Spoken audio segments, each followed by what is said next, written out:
We, the jury in the above entitled action, find the defendant, Conrad Robert Murray, guilty of the crime of involuntary manslaughter.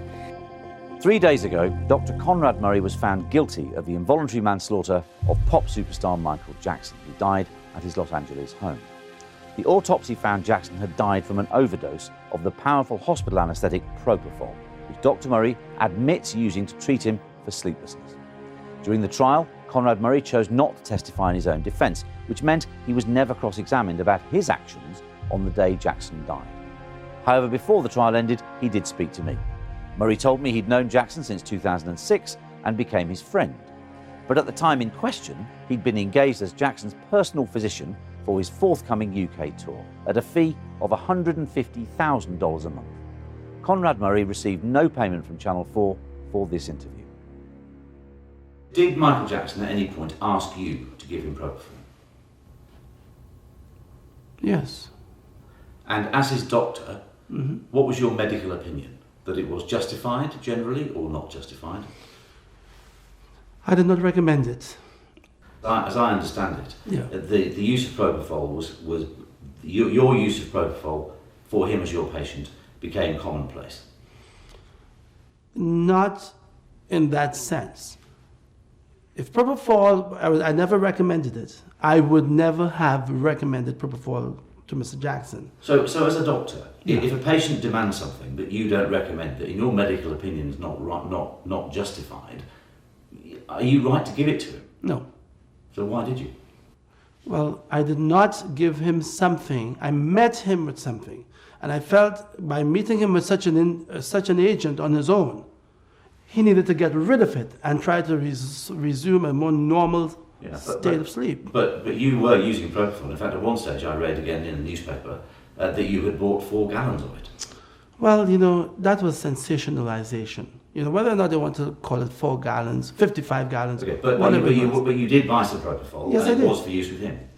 Yes, I did. So there you are supplying a substance to him which you think in medical terms is not warranted. Well, here's an issue.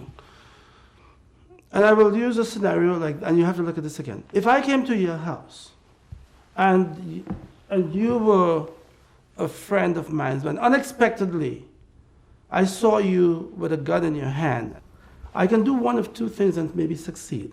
I can tell you, stop it, and you might listen to me, or I may have to take hours to get you to hand over that gun.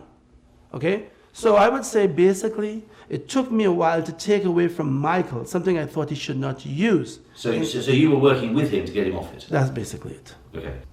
You describe Michael as drug seeking, as suffering some form of dependency that you found in multiple IV sites and poor vein structure. During the course of probably placing an IV in him, I felt that his veins were indeed horrific. They were very cord-like, and they were like spider webs. And I said to Michael, Michael, the only time I have seen this type of venous appearance in a patient are people who are like drug users, drug abusers. And his response, in a very childish voice, which I could clearly imitate, but I don't choose to do that now. Really? Is that really? And I said yes. And that was the end of that. He would not account for that. At this point, I turned to the fateful day. Murray told the police that he administered 25 milligrams of propofol, or milk as Jackson called it, after a sleepless night at around 10:40 or 10:50 in the morning. He then said he left the room for 2 minutes before returning to find his patient in serious distress. What he didn't tell the police was that he'd actually spent 50 minutes on the phone to relatives and girlfriends. In my interview, I said it was at least 10:40, 10:30 was already, we were beyond that. Yeah. And at that time, he pleaded for milk. In consideration of giving him that, I had to get the appropriate medication, get the syringes, prepare it. So he really got propofol around 10:50. So here's Mr. Jackson, he gets an injection of propofol, which is 25 milligrams. That's it. In the initial statement, you're having given Michael propofol and waited until he fell asleep and felt reasonably comfortable. You then said that you left the room for 2 minutes to visit the lavatory, and then when you came back, Michael was in some form of kind of distress. That time frame doesn't make sense because you were on the mobile phone talking to various people for something like 45 or 50 minutes. I would say that this is what I can tell you I've done. So he got medicine at about 10:50. He drifted into sleep around 5 minutes. I sat there. As I said in my statement, I waited as long as I felt I was comfortable, that the effects of the medicine propofol was gone. And then you left the room. How long was that? So normally propofol would last about the effective end organ sleep state would be gone in 10 minutes. I sat there for at least 30 minutes. If you look at the calls as they were coming through, I think the very first call that came through was from my daughter. I did not even pick it up. But the point is, you're out of the room for a lot more than 2 minutes. No, I'm and still. it's a lot later. I'm still at the bedside. Taking the calls at the bedside. Let me clear that for you. After giving him his propofol, I sat there long enough with Mr. Jackson, looking at him, checking his vital signs, checking his oximeter, making sure his pulses were fine, making sure he was asleep. And he was asleep, but not as deep as normally he would sleep because he was not snoring. And then by 11:20, 25, I decided, well, look, if the calls are going to start coming in, and if I need to call, and he's now comfortable, the effects of propofol is more than 20 minutes gone. Okay, but the point is this: you never mentioned the phone calls to the police. They never asked me. But you're telling them what's happened. Listen to me. I sat there, and we never interrupted the policemen. We never told them what they could ask, what they could not ask. They did not ask me the question. I did not think it was important. So let me ask you another question then. What do you think happened? It has been speculated that Mr. Jackson swallowed lots of propofol, but that's now been discounted. It is suggested by some people that you hooked him up to a drip, and as a result of the longer-term infusion of propofol, he ended up with a poisonous concentration in his blood. There is another suggestion, again widely reported, that he may have medicated himself. What do you think happened? I cannot answer your questions. It's so, what I say. I mean, because there's so many things that requires a story of its own. I think first of all, let's go back to 11:20 when I left his side, because that has not been. When I left his side, I was satisfied that the effects of propofol was gone. I went to the adjacent. Mr. Jackson was in the master room that was it was separated into 5 compartments or chambers. I was in the chamber right adjacent to where he was, feeling that at least if he got up or he called for me, I would hear him. I then conducted phone calls right in the bedroom next door because I did not want to disturb his sleep.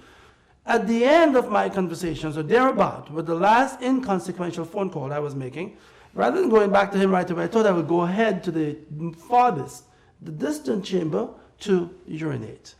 That I did. And that's when we talk about 2 minutes. I went to the very, very last chamber to urinate, then came back. But all of the time that I was in the adjacent room, I felt that I was close to Mr. Jackson. Does that help you? It does. Do you understand why people think that you are culpable here? On the face of it, there are no medical notes. It's not regarded as appropriate by lots of people to use propofol at home. You had no trained assistants. There was no CPR board, a board that you could do compressions on. There was no mention of propofol to the paramedics or to the doctor when you got to the hospital. It does look like, no medical records. It looks like a catalogue of errors on your Let me ask you a part. question. You call it a catalog, call it a compendium, use any term that you like. But I'll ask you this. What does culpable mean, and culpable of what? Because you're a doctor. Am I culpable of being a doctor? No, because you're a doctor, you're culpable. Because we Culpable of what? Because we expect standards and practices to be we expect high standards from doctors. That's why they're doctors. That's why they're certified. I think my No medical notes doesn't sound like high standards to me. I think my standards has been impeccable. Now, if you tell me, Dr. Murray, it was really stupid, it was a careless thing, you should have had notes, I'll say, you know what, I agree. If you tell me I'm culpable, I want to know what you mean. What is culpability? Are you saying that because I did not have any medical note, the absence of a medical note was responsible for his death? No, I'm not. But the absence of medical notes makes it very hard to get to the bottom of what indeed did in fact happen. That's the whole point of medical notes. They're recorded as you go.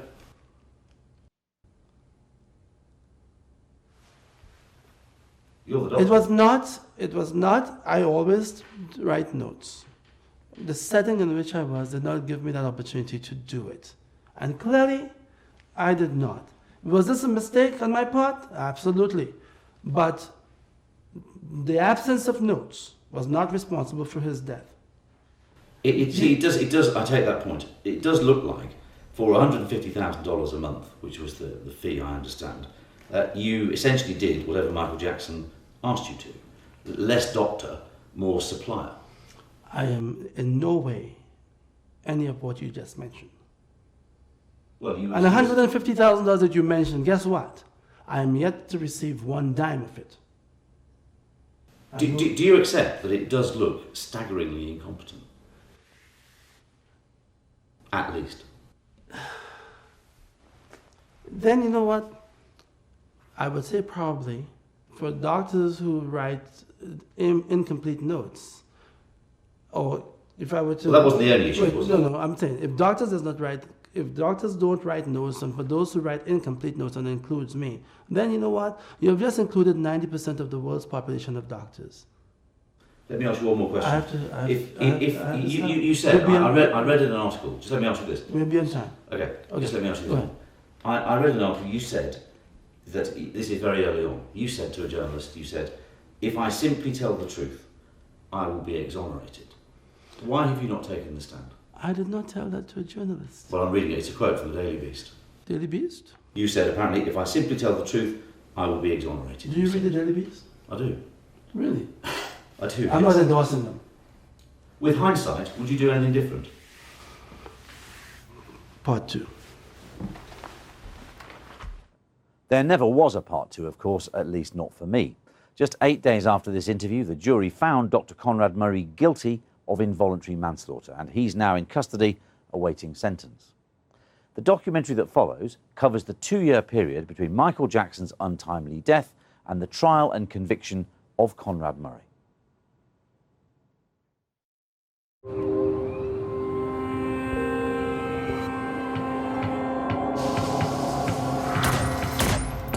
We are interrupting our regular programming because there are reports that the singer and pop culture icon Michael Jackson has died. LAPD detectives have gone to home where Michael Jackson was renting as part of what is essentially a routine death investigation. The LA County coroner has ruled Michael Jackson's death a homicide, and the last person to see him alive was his doctor. Conrad Murray figuratively and literally abandoned Michael Jackson. Conrad murderer! Conrad Yea, though I walk through the valley of the shadow of death, I will fear no evil.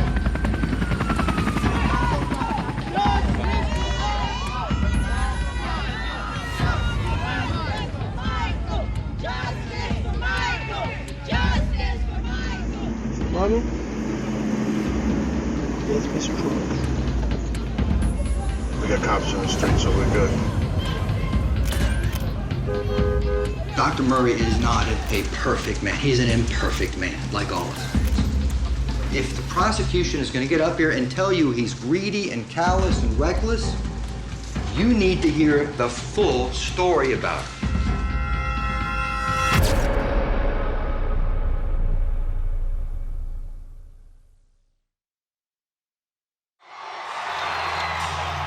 I love you so much.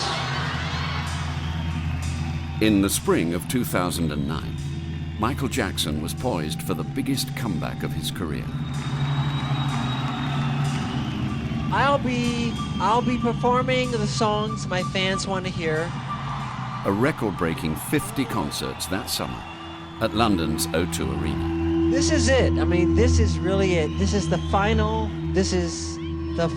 curtain call. To help him get through this grueling schedule, Jackson turned to Dr. Conrad Murray. Michael was an incredible human being, the greatest performer of all time. We're friends, and I could never, ever betray his trust in me. Conrad Murray was the last person to see Michael Jackson alive. On the 7th of November, he was found guilty of Jackson's homicide. It took 2 years for Dr. Murray's case to come to court. He never took the stand to defend himself. My story is one of David and Goliath. I've seen the whole world coming at me. That's Goliath. Yeah, you cast your fate to the wind, and it's left for others to judge and to make a decision.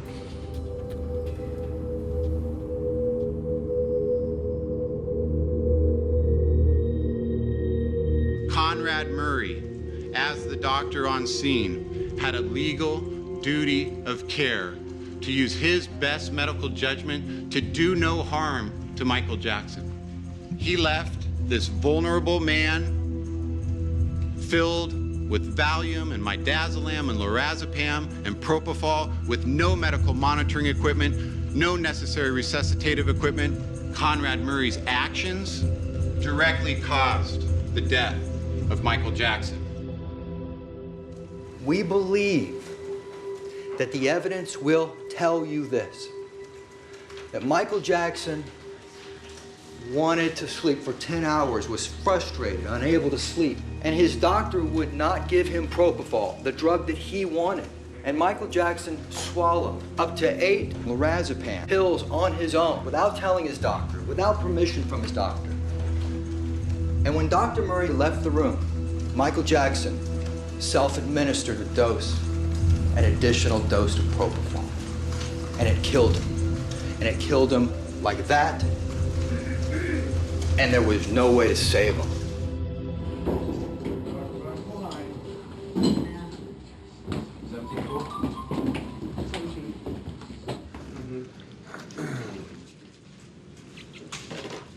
During his opening statement, Murray's lead attorney, Ed Chernoff, introduced the idea that Michael Jackson took a fatal dose of the drugs propofol and lorazepam himself, a claim they would struggle to prove. What I was going to say is Michael Jackson killed Michael Jackson, but because it was such a... It looked like, that would look like I was going after Jackson. I had to explain that, change that whole thing. I think the whole notion that you laid out that with lorazepam that killed him, I think it went... They were surprised. They didn't know this. And that's because of what the media was portraying. So am I okay to go around to the media and say, you do hear what happened, right? You do hear what the defense theory is. Is that cool to do, Ed? I told you there was a surprise today. Go over the opening of our opening statement. You know what killed him now. And it wasn't propofol. The defense is fighting to get the media to even consider that Murray's treatment of Michael didn't lead to his death. The way the media is running this, it's as if Dr. Murray came from hell up to earth specifically for the purpose of killing Michael Jackson. The entire planet wants to know what happened to Michael Jackson. Conrad Murray's relationship with Jackson began 5 years ago. One of Jackson's security team recommended Dr. Murray, the doctor who had saved his father's life. He made a house call to the singer's mansion in Las Vegas to treat his children. This is where I met him, and I took care of himself and his 3 children initially. And then we developed a relationship as of that time on. He could not really enjoy his property. I mean, paparazzis were here, fans were around, everybody was looking into the property. And we escaped many a time, actually in this said vehicle. He would climb into the back seat and lay low, We'll tell security, don't follow us. My heart pounded a little bit, but he liked those risks. I think he kind of cheered it on. The two men spent time together in Las Vegas. Dr. Murray claims that the pop star was grateful for his assistance. There were some things that he needed, personal hygienic changes, and unbelievably, never having had a manicure all your life, never having had a pedicure, walking around with painful feet as a dancer, unbelievable calluses. So I brought the appropriate specialist. He was very pleased, of course. Dancing without pain for the very first time, that was amazing. He felt that I was someone you can trust. And all of his life, he was searching for a friend.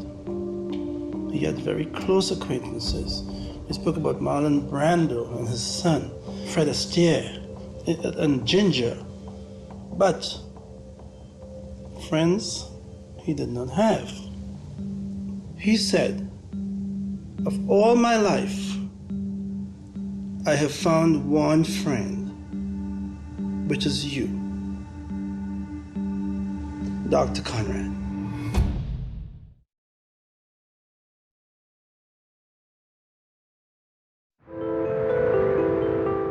The Los Angeles County coroner ruled Michael Jackson's death a homicide. The autopsy recorded that an overdose of the anesthetic propofol killed him. I'm holding LAPD item 119, Your Honor, containing 2 100-milliliter propofol bottles, 7 20-milliliter propofol bottles. I'm opening the bag. The use of propofol in a home setting is the most damaging evidence against Murray. But the defense believed that the 25 milligrams Murray claims he gave Michael was not enough to cause his death. We're not communicating very well, Doctor. I asked you a question. What amounts of propofol do you use? In my practice for procedural sedation, I couldn't imagine I would give a dose of 25 milligrams because I would not expect that would produce any level of sedation. Is what you're saying is that 25 milligrams is a very small amount of propofol to give a patient? 25 milligrams would not be a sufficient dose in most patients. You had some really good feedback about your performance, Juan. They broke the mold right there. We needed that one. Yeah. Well, she would start off with 60 milligrams. Doctor starts off with 25. He's obviously not over-medicated.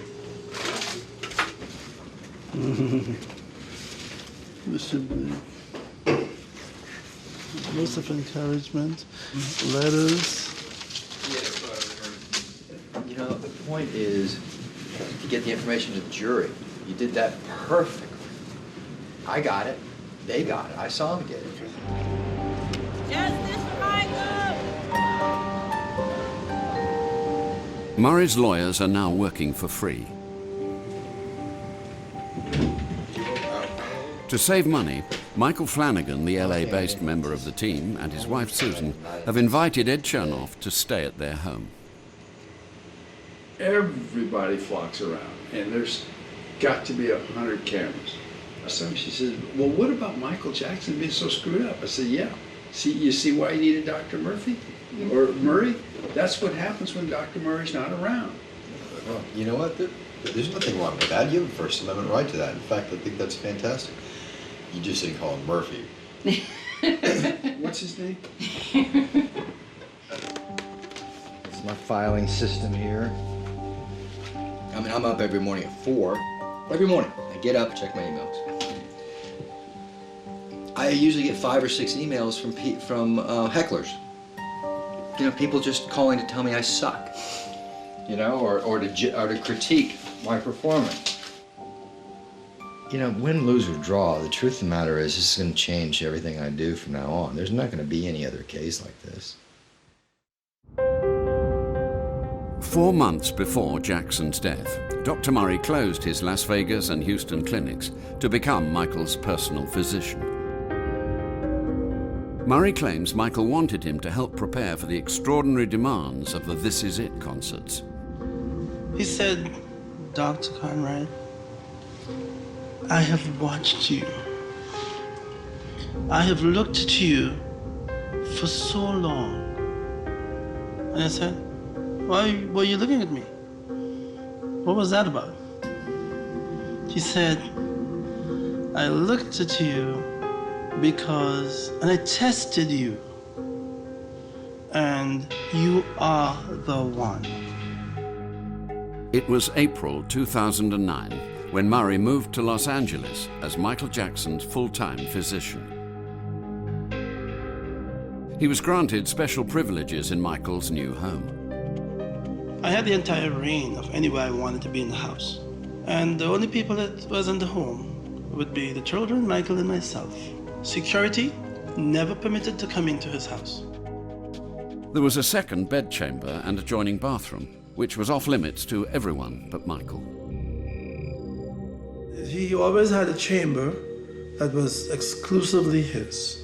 And that chamber was reserved and completely locked down. Not even the maids could go in there. The children would go in there with him once upon a while, but they always walked in there together. So that was off limits. The bedroom that he slept in, where I worked with him during the night, that I had to persuade him eventually to have it cleaned.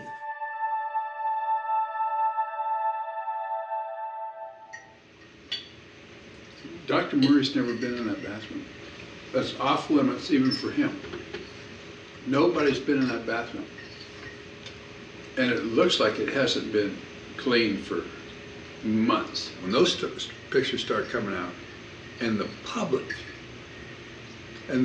finally gets to see what that bathroom looks like, what are they going to think? I believe he's as weird as amazing in his field, in music. I think the media made him appear weirder than he is. The LA Times and paramedics said Jackson was not breathing when they arrived at his home. The paper also After being widely blamed for Jackson's death, Murray had a spiritual revelation. The darkest moment occurred within the first few weeks, commencing with the passing of Michael. But as of July 15th, 2009, 3 a.m., things changed. The Holy Spirit came to me, and I could feel the warmth. I can see his face. I can see his garment as he came down to touch me. He lifted me out of that hole of darkness. He brought me to light. He saved me. He protected me. I am protected, and he will put me and keep me safely in the secret chambers of his tabernacle. Thank you, Father. Thank you. Thank you. I love you, Lord.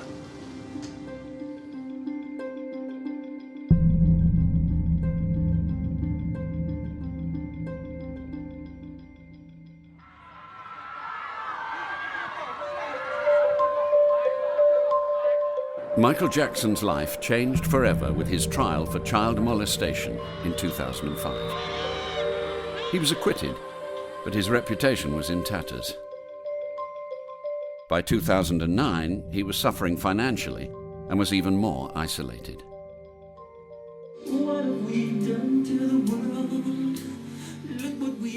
In court, the prosecution produced footage of the rehearsals as evidence that Michael was on his way back to his best. But the judge declined the defense's request to show outtakes from the documentary that they believe would reveal Jackson was struggling. What about all the dreams that you said was yours and mine? The producer, Kenny Ortega, had made several statements. He was going to quit. This could not go on. If Michael was not going to do what he was expected to do, they could not have a show. And they could not get Michael to conform to what they wanted. Michael, on the other hand, was saying they were working him too much. He did not want to be worked as a machine. He felt like a machine. Kenny Ortega, the director of This Is It, warned of Michael's poor condition in an email sent 5 days before Jackson died. My concern is he appeared quite weak and fatigued this evening. He had a terrible case of the chills, was trembling, rambling, and obsessing. Tonight I was feeding him, wrapping him in blankets to warm his chills. I believe that he really wants this. It would shatter him, break his heart if we pulled the plug. He's terribly frightened it's all going to go away. He was like a lost boy. Sincerely, Kenny.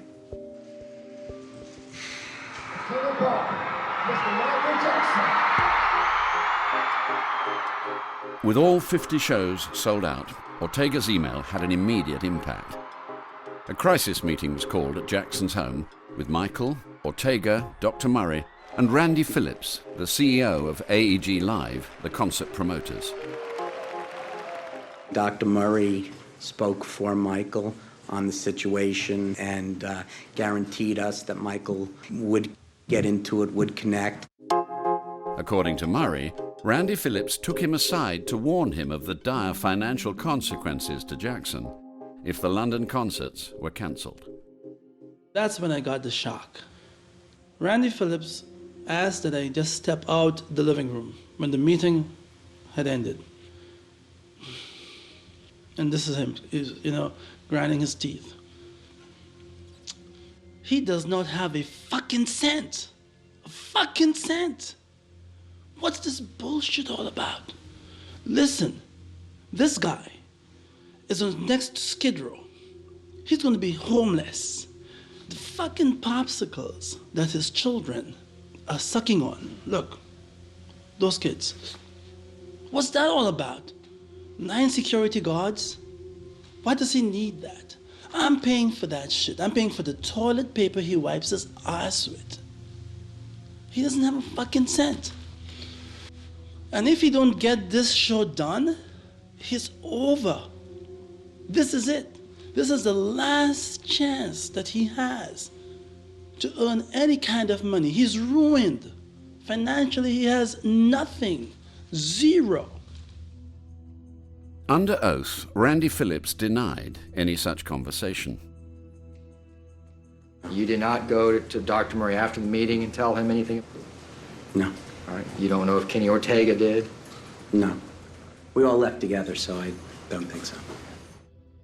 Only 2 people will ever know whether that conversation took place. Jackson's problems at rehearsals stemmed from his physical weakness and his recurrent insomnia. Years before, he had turned to propofol, a powerful anesthetic, as a drastic measure to get to sleep. Jackson called it his milk. Murray admits that he first gave Jackson propofol only after becoming his personal physician. He spoke as if, because of this current concert, he needed to get sleep so he can compose properly, be ready for the performances, and this was only because of the This Is It concert. Days before Michael's death, Murray claims Jackson's craving for sleep intensified. He said, I want 15 to 18 hours of sleep. That's what most doctors gave me. Give me 10 minutes. Give me 20 minutes. And I said to him, why would 10 minutes help you? It doesn't make sense. How would 20 minutes make a difference? Oh, it will. It really helps me. It doesn't, I can really, I'm composing. I'm at this stage of the production. By week 3 of the trial, the testimony of the prosecution's expert witnesses is devastating. Using propofol for the management of insomnia. It's inconceivable. In 2009, Murray gave a statement to the police in which he set out how he used propofol with Jackson. The prosecution's interpretation of this statement is hotly contested by the defense, but Michael Flanagan is struggling to make any headway. He never said he gave a drip. I disagree with you. He gave a drip. It says here. Dr. Murray goes, the dose and the drip. Line 22, he says it. This is about that night. Same dose and drip. Flanagan gotta wake up. He needs a lot of coffee and some Pit Bull or Red Bull for after lunch and end the story. Didn't you understand that to be referring to what he had handled before? Fine? No, I don't see it that way. This is why I said I'm available. Ask me questions. I am the source. Talk to me. Spend time with me. Get to understand it. I'm available. So when you go up there and you're fumbling around like that, of course it pisses me off today. Probably should have controlled them a little bit better. I've tried a lot of jury trials, but I'll tell you right now, I've never lost a case in which I felt my client was certifiably innocent. This could be the first. Yeah.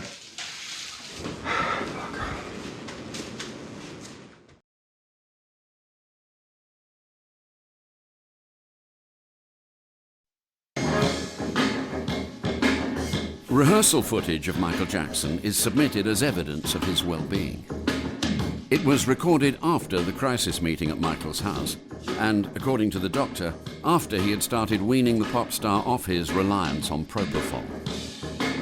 2 nights before Michael's death, Murray claims, he finally got Jackson to sleep without administering any propofol. Jackson's performances in those final days were a transformation. He entered into rehearsal full of energy, full of desire to work, full of enthusiasm, and it was a different Michael.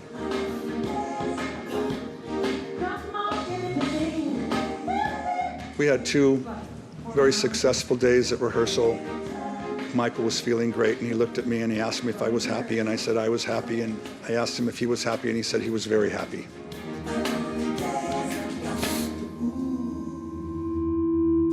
As you now know, he never returned to Staples Center. Following that rehearsal, Michael was taken home, and he arrived home at about 1 o'clock in the morning. The question becomes, what transpired then from 1 o'clock in the morning till Michael's death?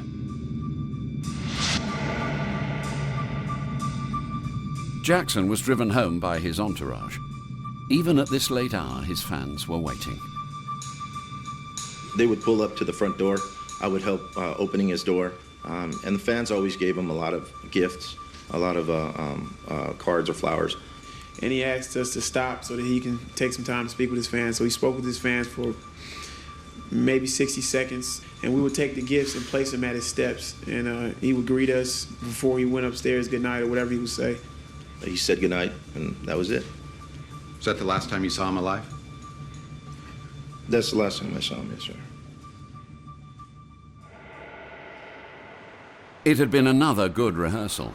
Jackson was excited but needed to sleep. At approximately 2 a.m., Murray says he administered some Valium and lorazepam, but refused to give him any propofol. At 3 a.m., the doctor gave him another drug, midazolam. Jackson still didn't go to sleep. He was basically hysterical. He really could not sleep.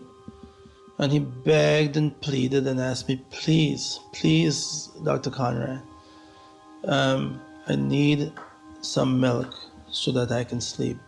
If I don't get any sleep today, I could not perform. I could not do anything. AG will be upset. Everything will basically go down the drain. He looked to me during that morning to be like the Thriller. Have you ever seen the Thriller image that when he was made up? He looked that hysterical. Now, I did not want to give him the medication because I'm trying to show him a different path. But here's the pressure that he puts on me now. He can't practice, can't go to concert. AG is gonna be on him. The tour will fall apart. This is it. It's over for this man if he does not make this happen.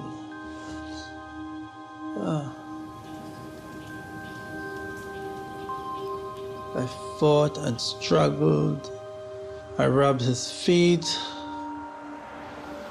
I felt such a weight. I was so worried about this man who's my friend, thinking about where A.G. Promise's future would lie. Wow. Dawn. Despite the drugs Murray had given him, Jackson still couldn't sleep. Murray says that the singer retreated to his other private bedchamber. You know, there were several times he would walk away from me and go to the other room. And to me, that was a break. That was a break. Because the longer he stayed away, the less I had to deal with the fact that I couldn't get him to sleep. After he begged and pleaded, I said, you know what? If I give him just a tiny amount of propofol, 25 milligrams, slowly infused, I may just tip him into sleep. And the other medications may now get a chance to work because he had a fair amount of medication on board. And the medications he had on board, I even told him before we got to that point, Michael, I can put an elephant to sleep. You're not, this is not normal. It's not normal. He fell asleep. I was very pleased.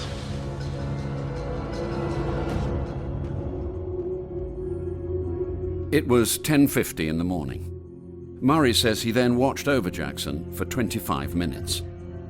The effects of 25 milligrams of propofol wear off in about 10 minutes. At 11:15 a.m., Murray began making phone calls. No, it was not unusual for me to make calls or return calls during the morning hours while he was still asleep. It wasn't unusual. His last call was to Sade, a waitress he had met recently. He never completed that call. I said hello, hello, and I didn't hear anything. And that's when I pressed the phone against my ear and I heard mumbling of voices. It sounded like the phone was maybe in his pocket or something. It was shh. Murray discovered Jackson unconscious.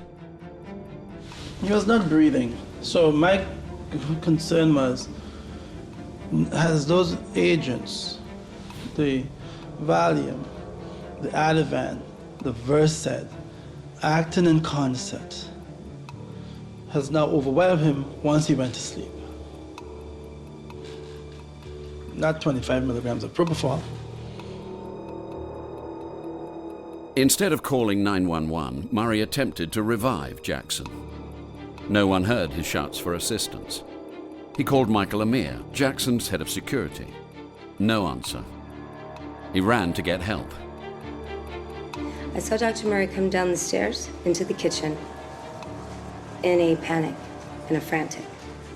What did he shout? Get help, get security, get Prince. The first security guy that showed up finally when he realized there's an emergency comes to the door, and his name is Alberto Alvarez. He got to the door and he remained static. I was reaching for my phone in my pocket, and as I was doing that, Prince and Paris came behind me. Paris screamed out, "Daddy." And I told security to get the kids away from there. Get the kids away from them because I did not want them to see their father getting CPR or having such a resuscitative event. Dr. Conrad Murray said, "Don't let them see their dad like this." And I proceeded to turn around to the children and kind of ushered them out and said, kids, don't worry. We'll take care of it. Everything is going to be okay. And he says, "Oh, doctor, what happened? I need help. I am doing CPR. Mr. Jackson's not breathing. Come in here. Get me help. Call 911. I need you to call 911. Sure, we have a gentleman here that needs help, and he's not breathing yet. He's not breathing, and we're trying to pump him, but he's not okay. In addition to me doing CPR, chest compression, and trying to resuscitate this patient, I'm controlling him on the 911 call. How old is this patient? 50. We have a personal doctor here with him, sir. Oh, you have a doctor there? Yes, but he's not responding to anything. No, he's not responding to CPR or anything, sir. Oh, okay. I said, tell them where we are and get the fuck over here. Get here. I need you. The car. Come on. Help me. Sure, you just, if you can please. We're on our way. We're on our way. I'm just passing these questions on to my paramedics while they're on the way there, sir. Thank you, sir. He's pumping his chest, but he's not responding to anything, sir. Please. Okay. We're on our way. When the paramedics arrived, Michael Jackson was dead.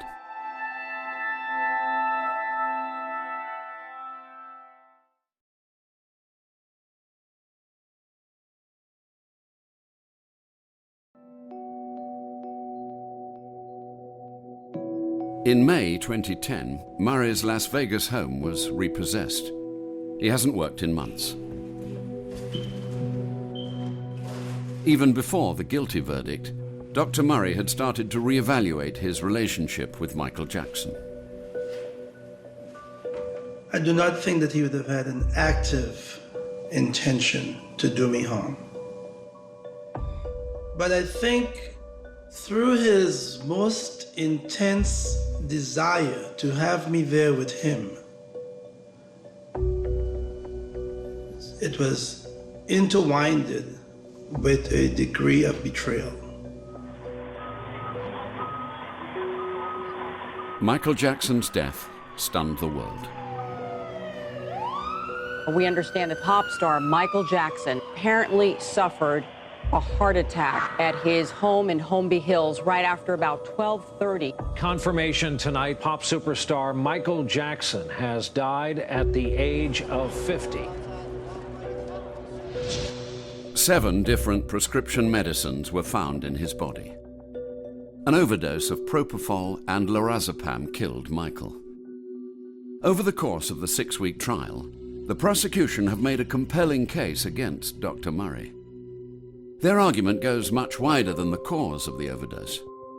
They also argue that Dr. Murray criminally violated his professional duty of care to Michael Jackson. Not calling 911 immediately is a case in point. Conrad Murray actually called someone else, left a message, and made no indication that 911 was required. I almost don't know what to say. That is so completely and utterly inexcusable.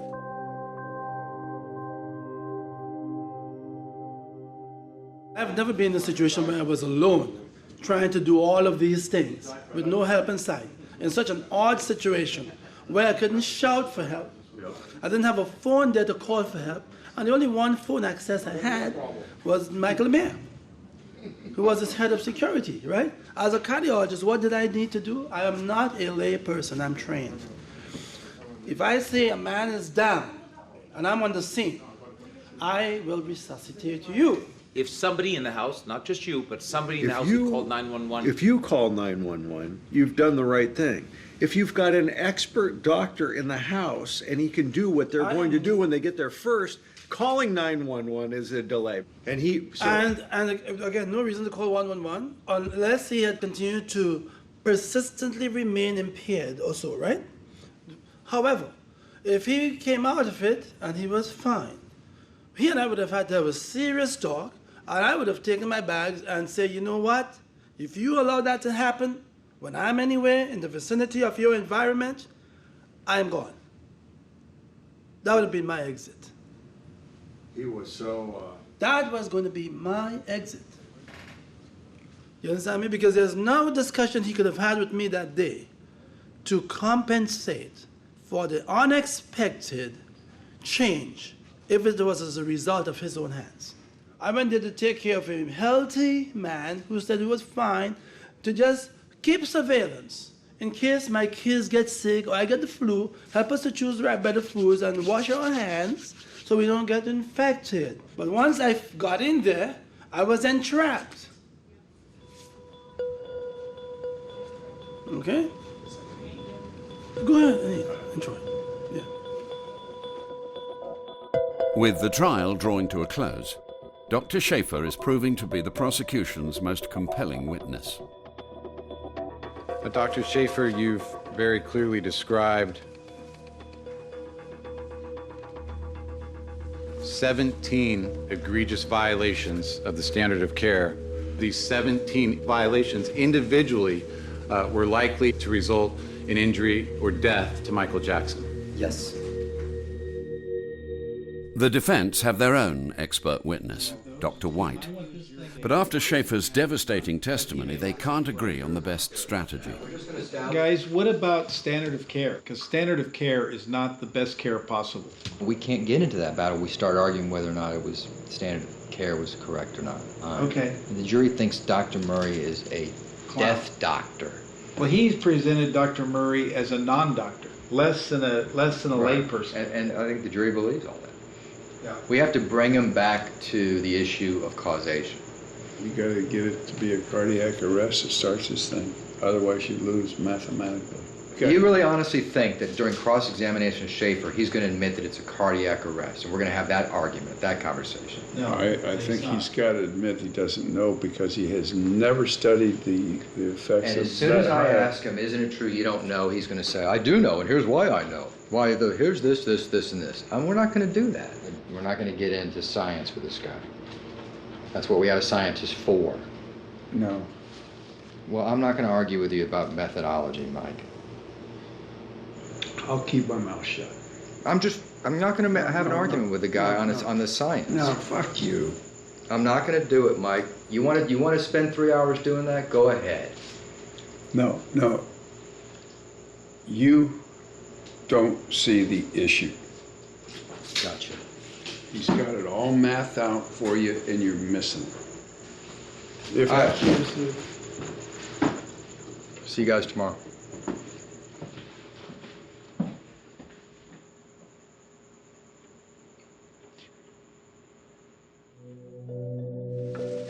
Thank you, Doctor. Thank you, Your Honor. Mr. Walgren, thank you. At this time, cross-examination by the defense. Mr. Chernoff? Thank you, Judge. Thank you. Mr. Schaefer, good afternoon. The dispute over strategy led to Ed Chernoff taking over the vital cross-examination of Dr. Schaefer from Michael Flanagan. One of the things that you were asked your opinion about that you testified to yesterday were the actual IV setup, infusion, how Michael Jackson received the propofol that was in his body. You do understand the difference between opinion and fact, don't you? Objection, argument. Do you? I'll sustain the objection. You may You understand that everything you said in the last 2 days was your opinion. You do understand that, right? Do you understand that? It might be the opinion that I have as a physician, but I believe it's that's an interesting question. Following his decision to cross-examine Dr. Schaefer, Chernoff moved out of Flanagan's house. My theory with experts is you don't cross experts in their area of expertise. You're asking for trouble. You're not going to be smarter than the expert. And Flanagan disagrees with that theory, but it's important enough for me, and that's why I took it over. You know, I'm fighting the judge anyway, fighting the prosecution anyway. I'm hoping that it'll all pan out, but shit, it may not.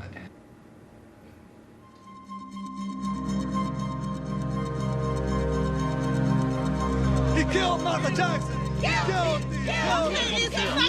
I will whip your ass and go to jail. They want you to convict Dr. Murray for the actions of Michael Jackson. Poor Conrad Murray. Everyone is to blame but Conrad Murray. This type of medical care has never been seen. This was a pharmaceutical experiment. Justice demands a guilty verdict. We've been dancing around this for 6 weeks. Somebody's got to just say it. If it were anybody else but Michael Jackson, would this doctor be here today? Teach me your way, O Lord, and lead me in the smooth path because of my enemies. Do not deliver me to the will of my adversaries, for false witnesses have risen against me. Wait on the Lord, be of good courage, and he shall strengthen my heart. Wait, I say, on the Lord.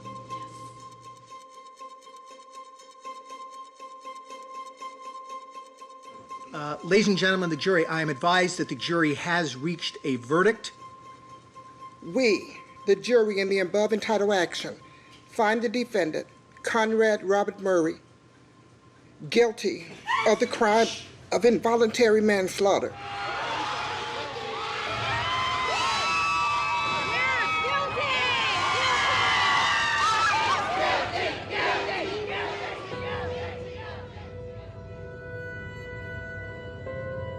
Dr. Murray was refused bail, remanded in custody, and will be sentenced on November the 29th.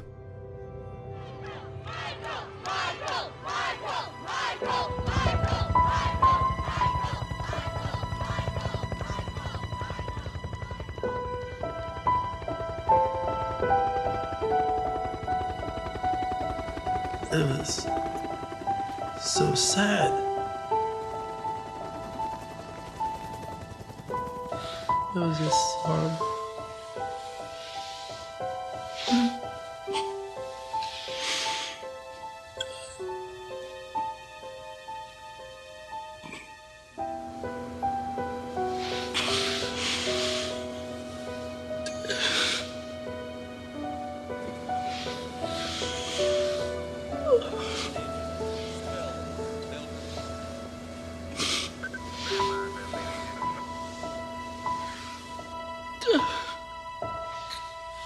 Tried so hard.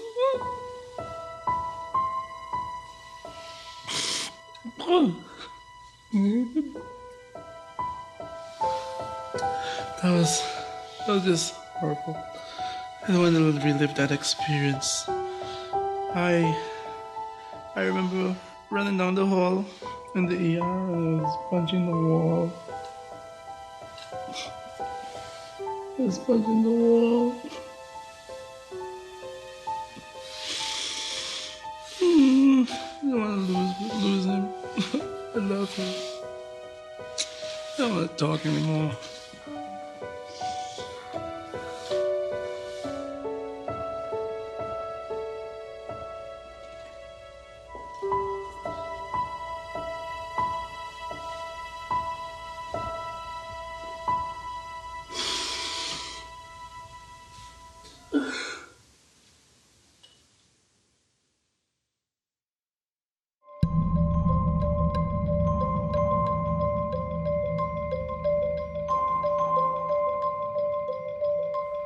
Still to come tonight, The Secret Millionaire is at 11:20 after tonight's Rory Peck Awards short. That's next.